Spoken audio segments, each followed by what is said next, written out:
Assalamualaikum warahmatullahi wabarakatuh. 5 sahabat, Edi, Kayun, Sandra, Yesi, dan Yunda menyewa villa tua di Bali untuk liburan mereka. Namun sejak awal, villa itu terasa berbeda, terlalu sunyi, terlalu dingin. Sang penjaga villa memperingatkan mereka agar tidak masuk ke salah satu bilik yang terkunci. Tapi rasa penasaran membawa mereka pada misteri yang seharusnya tidak mereka bongkar. Teror gaib pun dimulai, dan kini mereka harus berjuang untuk keluar dari jerat kegelapan yang semakin menelan mereka. Daripada penasaran, langsung saja ke ceritanya. Villa terlarang. Edi, Kayun, Sandra, Yesi, dan Yunda tiba di villa yang tampak tua dan angker. Angin malam bertiup dingin saat penjaga villa memberi mereka kunci sambil memperingatkan agar tidak masuk ke bilik tertentu. Saat menjelajahi villa, mereka menemukan sebuah bilik dengan gembok tua yang berkarat. Peringatan sang penjaga membuat mereka semakin penasaran, tetapi mereka menahan diri untuk tidak membukanya, setidaknya untuk sementara. Malam pertama, mereka terbangun oleh suara gemerisik dan langkah kaki di koridor. Saat diperiksa, tidak ada siapapun di sana, tetapi suasana semakin mencekam. Sandra menemukan kunci tua di laci ruang tamu. Tanpa pikir panjang, mereka sepakat untuk mencoba membuka bilik yang dilarang. Pintu terbuka dengan bunyi berderit tajam. Di dalamnya, mereka menemukan seorang nenek tua terbaring. Matanya menatap kosong. Udara di bilik terasa lebih dingin, dan aroma aneh memenuhi ruangan.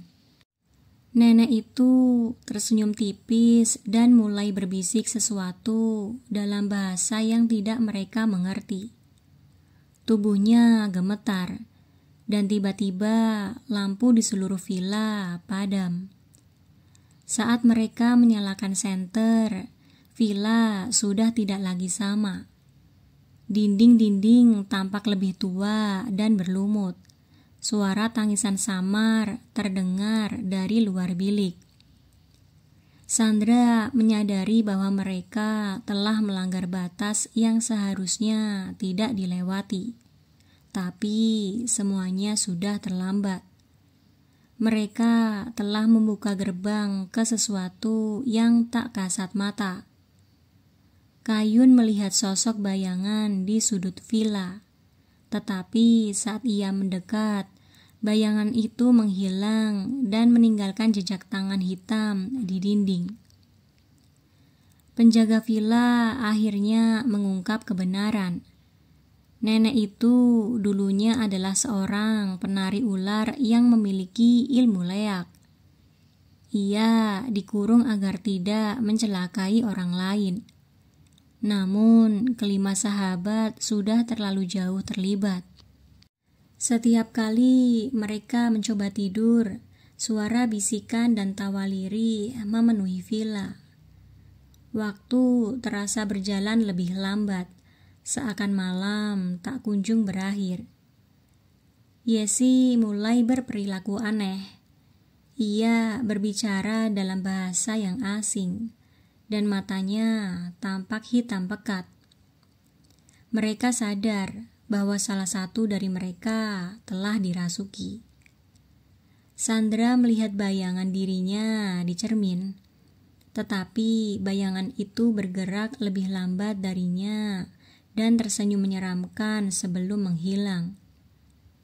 Mereka mencoba mencari cara untuk mengusir roh yang merasuki Yesi.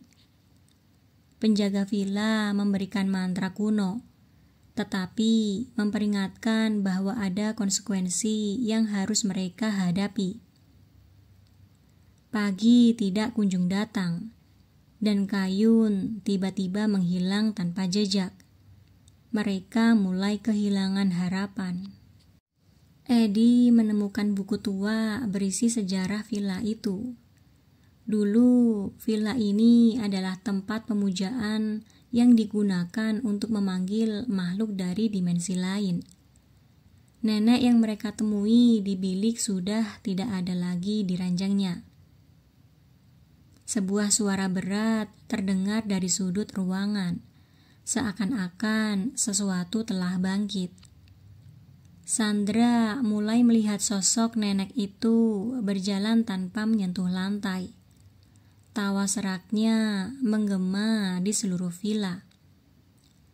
Saat Eddie menunduk untuk mengambil ponselnya, ia melihat puluhan mata menatap dari bawah ranjang. Ia menjerit ketakutan. Penjaga villa mengatakan bahwa hanya ada satu cara untuk selamat. Mereka harus menemukan pintu tersembunyi di dalam bilik yang membawa mereka kembali ke dunia nyata. Mereka menyadari bahwa salah satu dari mereka harus tinggal untuk menutup portal selamanya. Yunda, yang merasa paling bertanggung jawab, memutuskan untuk tetap tinggal. Dengan berlinang air mata, mereka meninggalkannya.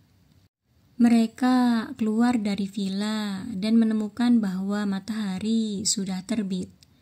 Namun, Yunda tidak ada bersama mereka. Saat mereka menoleh ke belakang, villa itu sudah tidak ada. Hanya ada tanah kosong yang dipenuhi rumput liar. Mereka kembali ke kehidupan normal. Tetapi ingatan tentang malam itu perlahan memudar, seolah-olah semuanya hanya mimpi buruk.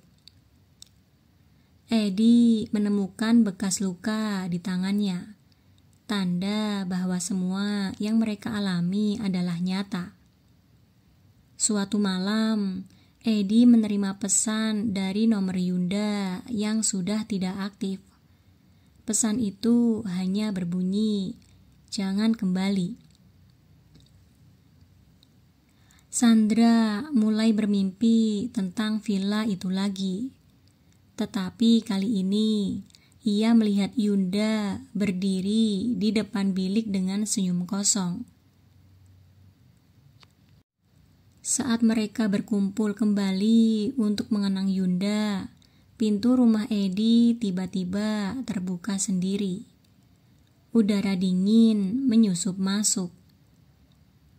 Suatu hari, mereka mendengar kabar bahwa sebuah villa tua di Bali kembali muncul di lokasi yang seharusnya kosong. Villa itu kembali menerima penyewa baru. Dan kali ini, teror akan dimulai lagi.